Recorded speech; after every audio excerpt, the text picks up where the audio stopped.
Ustaz, Iya. ya untuk di awal jumpa kita ini Pak Ustaz, saya mau bertanya dulu nih Pak Ustaz. Iya. Ya, belakangan ini kembali heboh lagi, kembali viral lagi seputar pernyataan Menteri Agama. Masya Iya kan? Iya. Seputar azan. Katanya Iya. azan itu mau diatur, Iya. dipelankan, pakai suara luar dan suara dalam. Bahkan ada pernyataan yang cukup menghebohkan dibandingkan dengan suara Iya. hewan gitu kan. Ah. Oke, bagaimana sih Pak Ustadz sebenarnya terkait suara azan ini dalam Islam? Apakah memang ada ketentuannya atau zaman Nabi dulu seperti apa gitu Pak Ustadz? Oke, baik. Bismillahirrahmanirrahim. Yang kita harus fahamkan sekarang adalah apa itu azan. Ya, mawal azan. Azan itu secara bahasa asal katanya azana yu'adzinu mu'adzin. Azan secara bahasa maknanya adalah panggilan atau seruan. Ya. Nah, tentunya panggilan ini berasal dari siapa pada hakikatnya? Berasal dari Allah Subhanahu wa taala. Jadi pada hakikatnya azan itu adalah panggilan dari Allah. Jadi muadzin sebenarnya adalah merupakan perpanjangan kalam Allah dalam memanggil hamba-hamba Allah yang lainnya untuk seruan atau panggilan salat. Nah, secara bahasa azan adalah panggilan. Sedangkan menurut istilah syar'i, ya tadi sekelumit telah kita bahas, yaitu panggilan atau seruan Allah ini pada hakikatnya kepada hamba-hambanya melalui perpanjangan kalam si muadzin tadi atas apa? Atas kabar bahwa telah masuknya waktu salat. Dan diharapkan kepada kita sebagai hamba-hamba Allah untuk menyegerakan salat dan meninggalkan seluruh urusan dunia. Nah, kita sudah faham bersama dan kita tahu bersama azan ini kemudian oleh menteri kita diaturlah begitu. Nah, yang inti pengaturannya ada kekhawatiran dari beliau tentang masyarakat yang ada di sekitar tempat azan itu berkumandang. Karena memang tidak menafikan di sekitar azan yang berkumandang tadi, ya pastilah ada masyarakat yang notabene-nya non-muslim. Nah, lantas kemudian beliau dengan kapasitas sebagai Menteri Agama mengatur itu semua. Oke, baik. Nah, tapi kemudian kita harus merujuk kepada apa itu hakikat azan. Ya. Azan itu seperti yang kita sebutkan di awal mukadimah tadi, yaitu panggilan atau seruan untuk salat. Nah, tentunya panggilan itu memang harus dikeraskan. Kalau yang namanya panggilan itu memang suaranya harus keras. Nah, maka oleh karena itu mengumandangkan azan dengan kuat itu menurut ulama maka dihukumi samalah pada hakikatnya seperti mengumandangkan azan itu sendiri, Mas Oi. Dan pendengar setia kita pasti rahmatullah. Nah, apa hukum mengumandangkan azan? Ya memang ada khilaf ulama. Nah, Imam Malik sendiri menghukumi mengumandangkan azan itu fardhu ain. Masya Allah. Ya, fardhu ain ini wajib individu. Ya.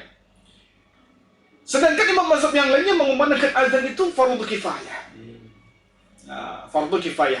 Jadi jika ada suatu daerah yang tidak azan di lingkungan itu, maka dihukumilah ya dosa satu. Kami menyebutkan hukum azan itu adalah sunnah muakkad. Sunnah muakkad, sunnah yang begitu dianjurkan, sunnah yang mendekati kepada wajib. Nah, karena hukumnya seperti itu, ya ada khilaf wajib ain, ada yang menyebutkan fardhu kifayah, ada yang menyebutkan sunnah muakkad. Maka mengeraskan azan sudah mengikuti hukum itu. Dia sudah satu paket nih. Jadi maka mengeraskan suara azan itu bagi yang memahami dia wajib ain, yang menjadi wajib ain. Bagi yang mengeraskan azan itu yang menghukumi hukum azannya adalah fardhu kifayah, maka dia juga sama hukumnya itu. Jadi dia satu paket. Nah, jadi lantas kemudian ini ya wallahu alam, jika memang kemudian hukum itu jika berlaku, ya ini kan menjadi sulit, ya menjadi dilematis. yang selama ini kita dipanggil dengan seruan yang begitu kuat saja, Ya. kita masih terlena dengan kehidupan dunia. Apalagi kalau dipelankan. Betul, Pak Ustaz. Nah, jadi kita bisa merujuk ya bagaimana dahulu baginda Rasulullah SAW menyuruh ya juru azan Rasulullah itu ada dua maksudnya. Yang pertama ya Bilal bin Rabah dan yang kedua adalah Abdullah bin Ummi Maktum. Nah, mengawali muadzin Rasulullah yang pertama adalah Bilal bin Rabah. Ya memang di zaman Rasulullah dulu belum ada yang namanya mic ya untuk pengeras suara. Jadi gimana? Rasulullah memerintahkan kepada Bilal bin Rabah untuk naik ke atas Ka'bah untuk mengumandangkan azan.